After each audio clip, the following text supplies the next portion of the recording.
Bonjour à tous et bienvenue dans SG Bourse Live, l'occasion de faire le point durant une demi-heure sur les produits de bourse Société Générale, mais également de faire un tour d'horizon des marchés financiers. Avec nous en plateau aujourd'hui, Aurélien Réquillart. Bonjour Aurélien. Bonjour Nicolas. Je rappelle que vous êtes responsable produits de bourse chez Société Générale et avec nous pour faire un tour d'horizon justement de ces marchés financiers, Valérie Gastaldi. Bonjour. Bonjour Nicolas. Donc je rappelle Valérie que vous êtes stratégiste chez Day by Day. Alors on regarde tout de suite le sommaire de cette édition. Alors on va commencer avec un édito pour entamer l'actualité des marchés, un édito qui portera sur la guerre commerciale et sur l'inflation européenne. Nous verrons ensuite l'agenda de la semaine, à savoir les grandes statistiques attendues, mais également les publications des entreprises. Puis nous ferons un focus sur un point d'actualité à surveiller et on parlera de Total. Et ensuite on regardera les produits de bourse, on parlera même des Turbo Infinibest avec Aurélien, avant justement de se tourner vers les tendances de marché où Valérie Gastaldi nous livrera son analyse sur le CAC 40, sur le Dow Jones et encore sur quelques valeurs. Et on conclura comme d'habitude avec le proverbe boursier du jour. SG Bourse Live, c'est parti.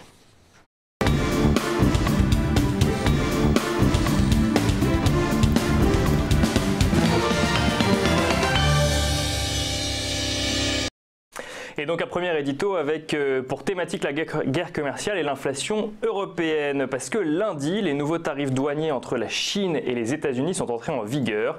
Ils se traduisent par la mise en place d'une taxe de 10% sur 200 milliards de dollars de produits chinois entrant aux États-Unis.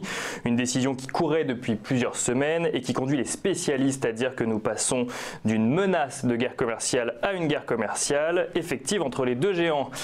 Pékin, dont on aurait pu attendre qu'il réagisse de manière équivalente, a cependant tenté de mettre un terme à l'escalade de menaces entre les deux pays, ou en tout cas de poser de nouvelles conditions, déclarant qu'il ne négocierait pas sous la menace de nouvelles taxes. Donald Trump avait en effet mis en garde la Chine contre le risque de nouveaux tarifs douaniers sur 267 milliards de dollars d'importations chinoises si jamais Pékin répliquait à la nouvelle mesure. L'agence officielle Chine Nouvelle a ainsi déclaré, citant un livre blanc sur les positions de Pékin: « La voie à de nouvelles discussions commerciale est toujours ouverte, mais les négociations doivent avoir lieu dans un climat de respect mutuel. Les négociations ne peuvent pas se dérouler sous la menace de tarifs douaniers. » Si ce feuilleton dure depuis plusieurs mois et si les spéculateurs n'y croyaient pas trop au début, cette guerre commerciale est aujourd'hui prise en compte par les analystes. JP Morgan intègre ainsi ce risque dans sa stratégie face à l'augmentation de la probabilité d'un passage à la phase 3 de la guerre des tarifs l'an prochain. Dans cette nouvelle phase, c'est l'intégralité des importations chinoises qui serait affectée par les taxes à l'entrée, ce qui pèserait évidemment sur la croissance de la Chine, mais également sur les actions américaines. Les nouveaux tarifs douaniers entre la Chine et les États-Unis sont entrés ce lundi à Pékin, je viens de le dire, mais en Europe, d'autres actualités. Les choses vont bien, selon Mario Draghi, qui a déclaré devant les parlementaires européens s'attendre à une hausse vigoureuse de l'inflation sous-jacente. Il a ainsi confirmé que la Banque centrale s'engage dans la voie d'une hausse des taux à partir de l'année prochaine. Le président de la BCE n'a pas tenté de remarquer le ralentissement économique observé en zone euro depuis le début de l'année, mais s'il s'est voulu rassurant, expliquant que c'était normal après une période de forte croissance et que cela pouvait également être lié à des facteurs temporaires comme la baisse des températures ou les grèves. Enfin, début de semaine donc chargé en nouvelles pour les investisseurs qui ont à présent les yeux rivés vers les décisions de la Banque centrale américaine attendues ce soir. Celle-ci ne devrait pas réserver de surprise, les analystes prévoyant une troisième hausse des taux cette année.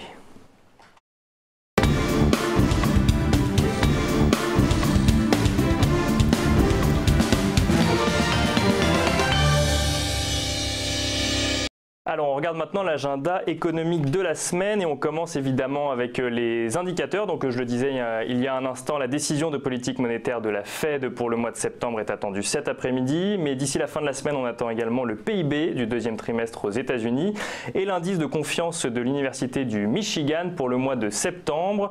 En Europe, les indices attendus sont notamment la confiance des consommateurs en Allemagne, en Italie ou encore en zone euro pour le mois de septembre, ou encore l'indice du climat des affaires en Europe pour le mois de septembre. Et enfin, on regarde maintenant ce qui se passe du côté des entreprises. De nombreux résultats trimestriels attendus en France, parmi eux Orpea, Safe Orthopedics, Nextedia, Europacorp, Biocorp ou encore Kaufmann & Broad. Et enfin, l'actualité qu'il ne fallait pas manquer cette semaine, il s'agit de Total qui prévoit une hausse exceptionnelle de sa production. Le pétrolier a rappelé hier que sa production était prévue en croissance de 6% à 7% par an en moyenne sur la période 2017-2020. Celui-ci a également confirmé son objectif d'investissement net de 15 à 17 milliards de dollars sur cette même période, ainsi que la réduction de coûts d'exploitation de 5 milliards de dollars par an d'ici à 2020. On passe maintenant tout de suite aux produits de bourse.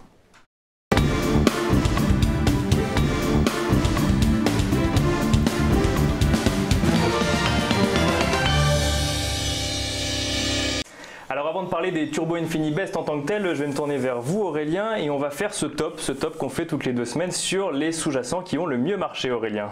Oui, les sous-jacents sur les turbos sur le mois de septembre, du 1er septembre à aujourd'hui, si on regarde le tableau donc des top 10 sous-jacents, on se rend compte de manière assez classique que les indices figurent en bonne position et notamment le CAC 40 et le DAX 30 qui totalisent à eux deux plus de 30% du turnover, c'est-à-dire du volume traité sur ces produits par nos clients en particulier. On peut noter ensuite le Brent qui arrive en 3e position. Ce qui est guère étonnant avec la hausse du pétrole qu'on connaît effectivement depuis plusieurs jours. Tout à fait, exactement. Et puis c'est corrélé à ce que vous venez de dire, Total arrive en 7e position à la fois avec les annonces récentes et puis la progression du pétrole Brent qui ajoute de la volatilité et de la hausse en l'occurrence sur la valeur. On retrouve dans les valeurs des grosses valeurs assez traditionnelles, une bancaire, Crédit Agricole, Kering dans le luxe puisque c'est aussi des valeurs qui étaient assez entourées. Et puis évidemment en 4e et 5e position pour terminer, le Dow Jones et le Nasdaq 100 qui sont très traités, vous savez, qui cotent à des niveaux records actuellement. Et alors le Dow Jones, on en parlera dans un instant, mais juste avant, on va regarder un petit peu les différentes solutions à effet de levier, et notamment que vous proposez chez Société Générale. Je le rappelle, il y a 3 grandes catégories de solutions, ou en tout cas de produits de bourse Société Générale. Il y a la diversification, le rendement ou l'effet de levier dans lequel on va retrouver les Turbo InfiniBest aujourd'hui. Oui Nicolas, vous l'avez dit, on va parler des Turbo InfiniBest aujourd'hui, c'est-à-dire des stratégies à effet de levier qui visent à dynamiser un portefeuille. Mais ce que je voudrais, c'est recadrer un petit peu ces produits dans l'ensemble de notre gamme. Les produits de bourse Société Générale, c'est 3 stratégies.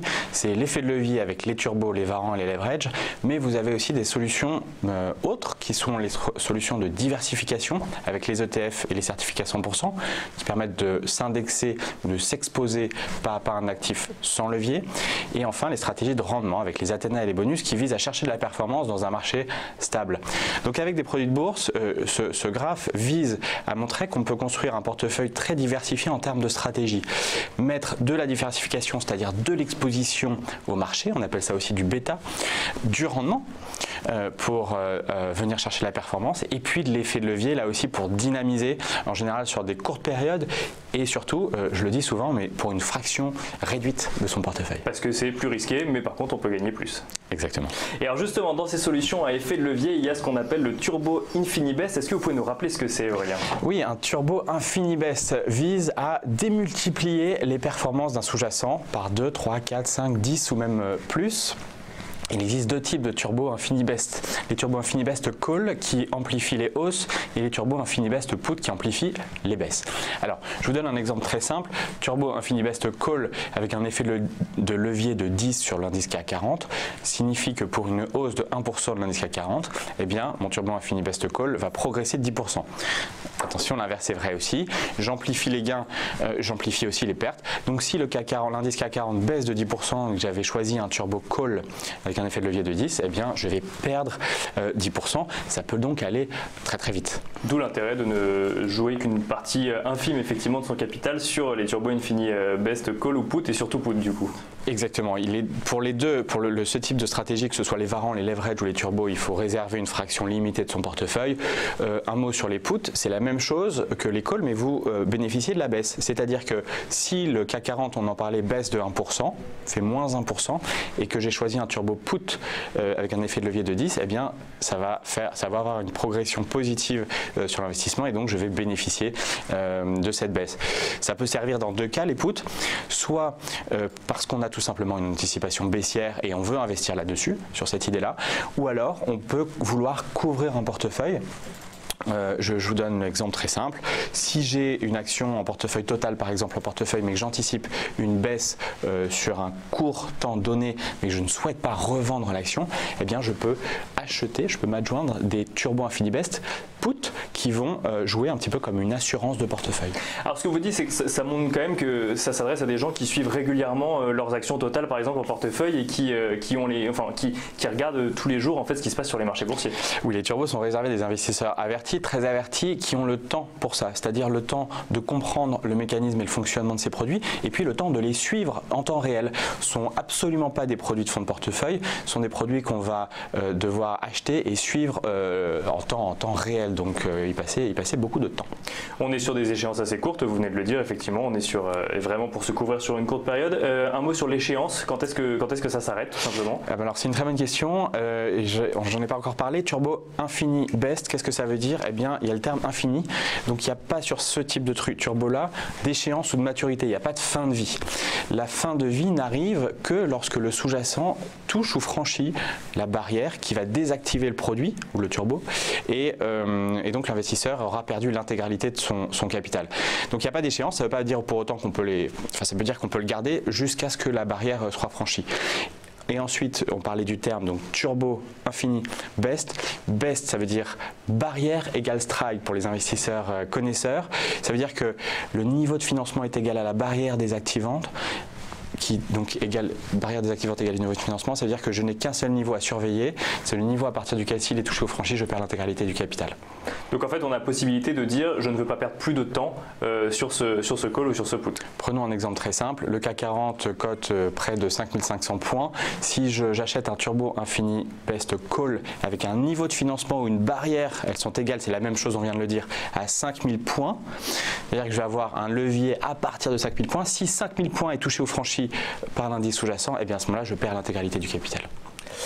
Alors donc on a parlé effectivement des caractéristiques, il y a un certain nombre d'avantages et un certain nombre d'inconvénients. J'en déduis les deux premiers, c'est que je peux gagner beaucoup ou perdre beaucoup. Il y a un risque, d'autres avantages sur ce type de produit? Exactement, c'est le fait que le produit est coté en continu sur la bourse de Paris. Donc le prix est transparent, je le connais à tout moment, il est affiché dans le carnet d'ordre avec des quantités importantes à l'achat et à la vente.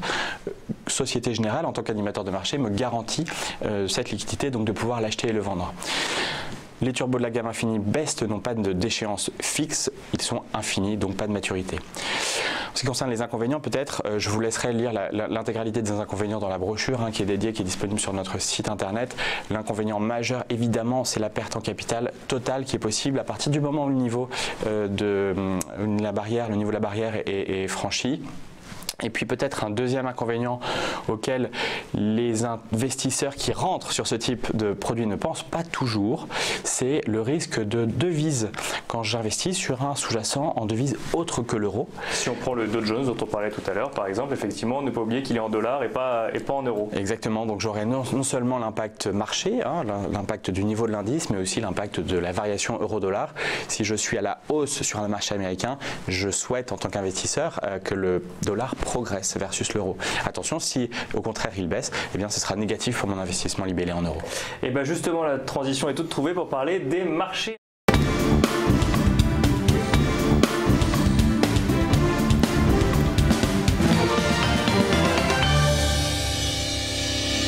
On va regarder un petit peu ces tendances de marché. Je vous propose de commencer avec le CAC 40. Alors, qu'est-ce qui se passe sur le CAC 40, Valérie, aujourd'hui ou cette semaine? Eh bien, depuis quelques jours, on est positionné en attente sur le CAC 40. On a bien monté depuis mi-septembre, disons à peu près. On est revenu au contact de la résistance, en gros, à 5500 points. La difficulté de ce marché depuis de nombreux mois, c'est que, vous le voyez, la série des sommets, il n'y en a pas deux qui sont au même niveau. Ils sont tous à des niveaux légèrement différents. Donc 5507 points, c'est le dernier sommet répertorié à fin août. On en est très proche, mais il y a une certaine incertitude. Alors comment peut-on raisonner, parce que les niveaux ne sont pas très précis? Déjà, on peut constater que cet indice, il a beaucoup monté, donc on est ce que l'on appelle suracheté. Ça veut dire que si on tente des achats, il faut être très court terme sur les achats et il faut pas se dire oh bah de toute façon c'est pas grave, on a une bonne tendance, je peux attendre un petit peu, je vais être porté par la tendance. Non, parce qu'en fait on n'a pas de tendance sur le CAC. Sur le CAC, quand on a fait des nouveaux sommets ou quand on s'est approché des sommets, bah, on est reparti à la baisse vers les précédents creux. Donc dans la situation actuelle, si le CAC enfonce 5463, c'est ce premier trait vert que vous voyez ici, c'est le point bas de jeudi et de vendredi. Si on enfonce ces niveaux, il faut vraiment revendre, voire s'exposer à la baisse parce que ce que l'on contemple, c'est un retour sous 5250 a priori. Si on arrive à franchir 5507, vous voyez la difficulté qu'on a, c'est qu'on a ce sommet-là, et puis on a ce sommet-là, et puis on a ce sommet-là. Donc, où est-ce que ça va nous mener? Du coup, voilà, exactement.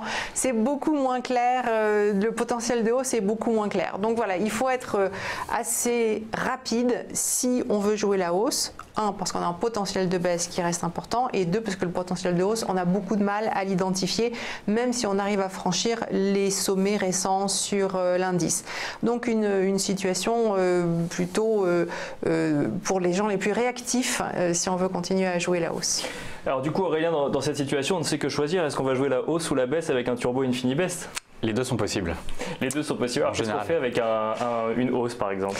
Eh bien, si l'on anticipe une hausse, on peut choisir un turbo call avec une barrière désactivante de 4959 points. Je parlais tout à l'heure, à titre illustratif, d'une barrière à 5000 points. On pourra choisir celle-ci à 4959, ce qui nous permettra d'avoir un effet de levier de 10.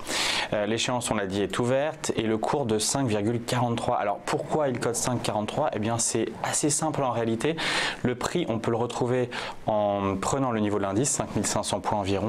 On retranche la barrière désactivante de 5000 points, ça nous fait 500 points et on divise ça par la parité qui est 200 et on retombe sur nos pieds, c'est-à-dire un cours à peu près à 5 €. Donc j'achète un turbo InfiniBest Call à 5 €. Je peux le revendre tout au long de la séance boursière et il va évoluer de la même manière que le CAC avec l'effet de levier de 10. Ça, c'est important de le préciser, c'est pas forcément au cours de clôture, c'est à n'importe quel moment de la séance boursière. Exactement, il évolue en temps réel tout au long de la séance boursière. Et alors on a un call put également sur le CAC 40 à 6025 points. Exactement, alors on a toute une gamme de puts avec des barrières désactivantes qui sont très variées et qui vont de 5500 et quelques points jusqu'à 6000 et plus. Ici on a choisi à titre illustratif le 6025 points qui représente un effet de levier de 10 également. Pour le traiter, pour le négocier, pour l'acheter, le code mnémonique ce sera B comme Bravo 946S comme Société Générale. Voilà, donc là on a vu effectivement les tendances sur le CAC 40. On va regarder maintenant quelques valeurs. Valérie, qu'est-ce que vous pensez de regarder des valeurs dans l'assurance avec AXA par exemple? Alors je veux bien qu'on regarde AXA. Souvent on commence par faire les indices et puis après on passe aux valeurs. Si ça vous ennuie pas, on regarde le Dow Jones. Donc on regarde le Dow Jones, tout de suite on va aux États-Unis. Hop, c'est parti. Voilà, parce qu'en fait ce Dow Jones, il est intéressant, il vient nous éclairer aussi sur le CAC parce que les indices européens et américains sont quand même souvent corrélés, même si c'est pas toujours très vrai. Voilà, c'est pas toujours facile en ce moment ce type de règles. Alors qu'est-ce qui m'intéresse sur le Dow Jones? D'abord on avait un sommet en février, fin janvier plutôt d'ailleurs, fin janvier ici, qui était à 26 617 points. On l'a franchi en fin de semaine dernière, vendredi.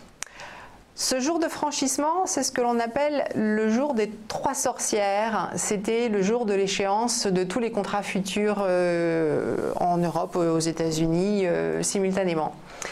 Et ce franchissement, ce jour de l'échéance, donc, nous a permis d'avoir un nouveau sommet historique et on l'a fait dans des volumes absolument extraordinaires. Sur le S&P, qui est un indice un petit peu plus large, mais enfin ça nous donne des indications sur le marché américain au sens large, on a eu des échanges de 160 milliards de dollars, alors que en 2008, donc les moments où les marchés ont été extrêmement actifs, sur les points bas de 2008, on n'avait jamais dépassé 100 milliards. Donc c'était le record historique, jusqu'à présent c'était 100 milliards. Et là on a fait 160 milliards. Ouais, on est à plus de 50% effectivement des records. C'est-à-dire qu'on est au double d'une séance de 3 sorcières qui aurait déjà été bien soutenue. Alors, qu'est-ce que ça veut dire d'avoir un volume pareil? C'est un petit peu embêtant parce qu'en fait, étant donné que les cours ont progressé ce jour-là, ça veut dire qu'on a eu un marché qui a principalement été porté par des gens qui étaient haussiers, qui ont donc ajusté leur portefeuille à la hausse. Le moment de l'échéance, c'est un moment où beaucoup de gens interviennent parce qu'il faut qu'ils passent leur position de couverture du mois de septembre au mois de décembre. Enfin, on a tout un tas d'opérations qui se font à ce moment-là. Donc, on a une majorité des gens, une très large majorité des gens qui s'est dit il faut absolument que j'intervienne là maintenant, 160 milliards de transactions, et qui sont intervenus à la hausse. Donc, la question qui se pose, c'est qui est-ce qui va encore avoir à acheter? Je ne dis pas, c'est pas une situation pour toujours, mais pendant potentiellement quelques semaines, on a peut-être fait le plein des acheteurs vendredi. Donc c'est pas le début d'une nouvelle tendance, mais c'est plutôt on aurait tout concentré en une journée, ou en tout cas on a sans doute concentré une grosse partie en une seule journée. Et d'ailleurs, si on regarde, alors ça c'est une approche à assez court terme, ce que l'on appelle la formation des bougies. Vous voyez que là, le jeudi, enfin dans les jours qui ont précédé l'échéance, on a eu des bougies blanches, donc des séances qui ont été dominées par les acheteurs. Bougies blanches, on ouvre en bas de la partie blanche, on clôture en haut de la partie blanche. Donc on a eu des journées où pendant toute la journée, on a bien monté. Et ce jour-là, en fait, toute petite séance, peu de volatilité, et le lendemain, bougie noire. On ouvre en haut, on clôture en bas. Ça a un nom, on a presque, enfin c'est pas une bougie parfaite, une formation bougie parfaite, mais c'est quand même ce qu'on appelle une étoile du soir, c'est-à-dire quelque chose qui nous annonce la nuit, c'est-à-dire la baisse. Ce sont des terminologies japonaises. Parce que du coup, bougie blanche dominée par les acheteurs, bougie noire dominée par les vendeurs, j'imagine. Voilà, donc on a eu un petit retournement. Alors c'est pas encore très grave. Vous voyez que là, j'ai un trait rose qui apparaît sur l'écran. Nous marquons sur nos graphiques en rose les gaps, c'est-à-dire les intervalles qui n'ont pas été cotés entre deux séances de bourse. Et en fait, ces gaps, quand ils interviennent, c'est qu'on a une surprise importante. Les gens sont partis un jour en achetant, en vendant à un certain prix, et le lendemain, ils changent brutalement de référentiel de prix. Donc, ça correspond à une surprise forte, à un changement d'avis important, et on estime qu'il doit servir de support. C'est un niveau de référence. Or là, on l'a encore laissé ouvert, on a tenté de fermer le gap, mais on ne l'a pas tout à fait fermé. Donc, qu'est-ce qu'on va en conclure? Tant que ce gap reste ouvert, et donc on aura la réponse aujourd'hui, aujourd'hui, soit on rebondit et puis ce que je vous dis, on l'oublie, soit on hésite encore sur le gap, et ça veut dire qu'effectivement on a un sommet qui va être durable sur le Dow Jones comme sur les autres indices américains. Donc si c'est le cas et si ces volumes sont vraiment un poids sur l'indice pour les jours, semaines qui viennent, ça veut dire que le Dow Jones, il peut retourner tester le trait gras que nous avons ici, 25 744. Ça peut prendre un moment, c'est pas forcément une baisse violente et rapide, ça peut être quelque chose de plus tranquille, mais c'est plutôt le scénario que je privilégie, c'est-à-dire qu'on a des indices américains qui ont tenté une sortie haussière le jour de l'échéance, mais peut-être des faux signaux, et des indices européens qui restent sous des résistances, près des sommets des consolidations récentes, donc qui ont un risque de repli baissier. Alors, dans ce contexte, Aurélien, quelle sélection de Turbo Infinibest, call ou put? Eh bien, si on se fie à Valérie, on choisira peut-être plutôt des turbo puts sur le Dow Jones, avec ici par exemple un turbo put barrière désactivante 28 996 points. Ce produit peut être acheté avec le code mnémonique I752S, avec un effet de levier aux alentours, comme ce qu'on a vu sur le CAC 40 de 10.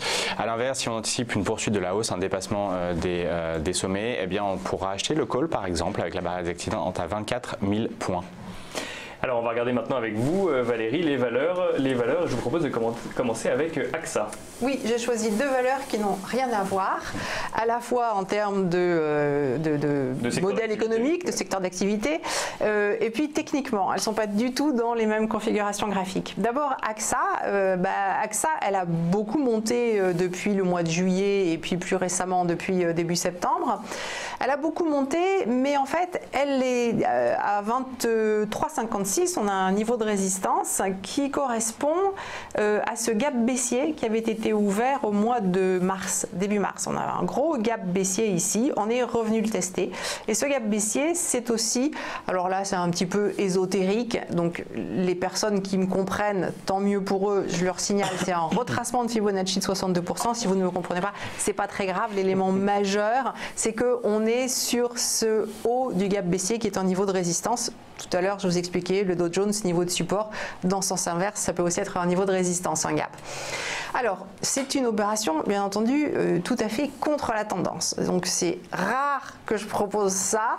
Pourquoi est-ce que je propose ça? Parce que, je vous dis, j'ai quand même des indications sur les indices qu'on est probablement en train de former un sommet pour quelque temps. Et puis, parce que ce gap, en fait, il est aussi dans une zone qui était précédemment une zone de support. Donc, on est dans une zone qu'on avait enfoncé. Donc maintenant, on est revenu dans une zone de résistance et on a beaucoup poussé AXA, potentiellement un petit peu jusqu'à sa limite. Donc, idéalement, il faut surveiller l'évolution intraday pour attendre un tout petit signal intraday qui confirme qu'on n'a plus de force, qu'on est en train de partir à la baisse. Et là, rapidement, se positionner à la baisse sur AXA.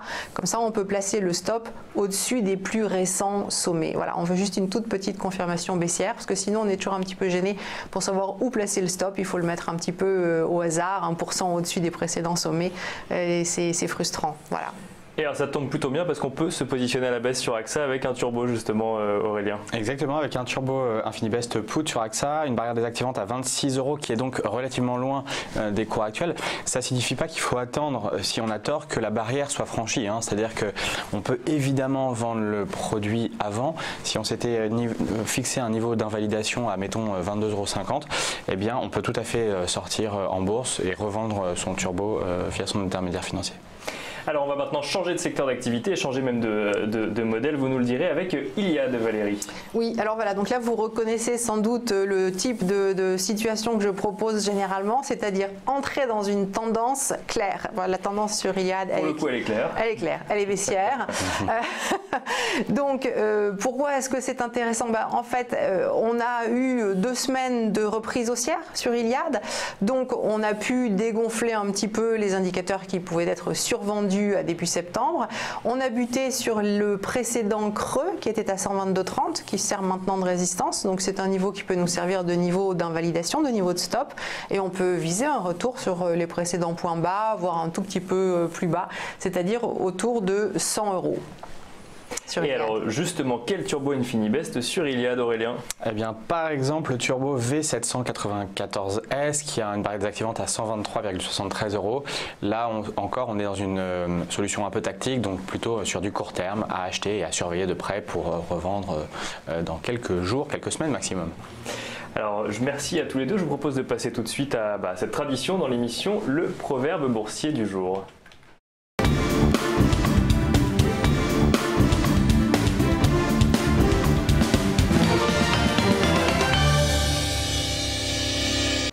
Et un proverbe qui colle parfaitement à l'actualité puisqu'il s'agit de couper rapidement vos pertes et laisser courir vos gains. C'est un peu ce qu'on s'est dit durant toute cette émission. Qu'est-ce que ça vous évoque, Valérie ? C'est un conseil qu'il faut dire et répéter tout le temps, qui va absolument contre notre envie, parce que de façon naturelle, nous n'aimons jamais couper les pertes. Nous n'aimons jamais couper les pertes parce qu'au moment où on solde une position en perte, on sait qu'on ne pourra plus jamais revenir en gain sur cette position-là. Ça revient à accepter qu'on a perdu et pas qu'on va pouvoir, pouvoir repartir. Exactement. Il faut accepter qu'on a perdu. Donc, hélas, beaucoup de gens s'identifient à leurs résultats de bourse, c'est-à-dire qu'ils se disent si je perds, je suis bête, j'accepte que je suis bête. Enfin bon, voilà, donc on entre dans ces raisonnements, le marché est contre moi. Il y a plein de raisonnements un petit peu fallacieux qui vont rentrer en compte. Alors que ce qu'il faut voir, c'est une petite perte, c'est pas très grave pour mon capital. Si je récupère mon capital à peine entamé, je vais pouvoir me positionner sur une autre action qui sera plus porteuse, qui aura une tendance plus claire et je vais donc pouvoir plus facilement me refaire. Alors que si on reste sur une valeur qui est en perte, par exemple sur Iliad, parce que si vous ne vous coupez pas au début, vous dites oh, je vais attendre un petit peu, ça va revenir, et plus ça perd et plus c'est dur, vous pouvez avoir perdu facilement 50% sur Iliad sans vous être coupé, vous vous dites non, mais là je ne peux pas prendre une perte de 50%. Et on en ben, écoutez, voilà, mais il y a plein de valeurs qui ont gagné 50% pendant qu'Iliad perdait ces 50%. Donc il faut aller, il faut le faire ça. Et de la même façon, les gens ont tendance à vouloir, dès qu'ils gagnent un peu, à se dire oh, super, là-dessus je gagne de l'argent, donc je prends mes gains. Et ben non, les bonnes valeurs justement, ce sont celles qu'il faut garder en portefeuille le plus longtemps, parce que si elles ont monté jusqu'à présent, eh bien il y a une majeure partie de chance pour qu'elle continue à monter par la suite. Enfin, en plus, les marchés récents, depuis 2 ans, ne font qu'illustrer ces tendances. On a des valeurs qui s'effondrent sans jamais se reprendre, pensez aux télécoms par exemple, et des valeurs qui n'ont, pour ainsi dire, jamais cessé de monter. On peut parler du luxe. Alors bien sûr, ça va avoir une fin. Un jour, ça va avoir une fin. Mais on a un jour de fin pour des centaines de jours de poursuite. Ou il vaut mieux laisser courir ses gains, justement. Voilà. Aurélien, rapidement, coupez rapidement vos pertes et laissez courir vos gains, ça pourrait être la devise d'un Turbo Infinibest, en quelque sorte. Exactement. Combien ai-je entendu de fois pas vendu, pas perdu? Je crois qu'il faut absolument, c'est une nécessité vitale de se débarrasser de cette maxime au plus vite. Merci beaucoup Aurélien Réquillart et Valérie Gastaldi. Je rappelle que vous pouvez retrouver toutes les infos sur le site de bourse de Société Générale, donc c'est sgbourse.fr, et vous pourrez également retrouver tous les replays de cette émission. Et si vous voulez nous suivre en live, c'est donc sur TV Finance un mercredi sur 2 de midi à 12h30.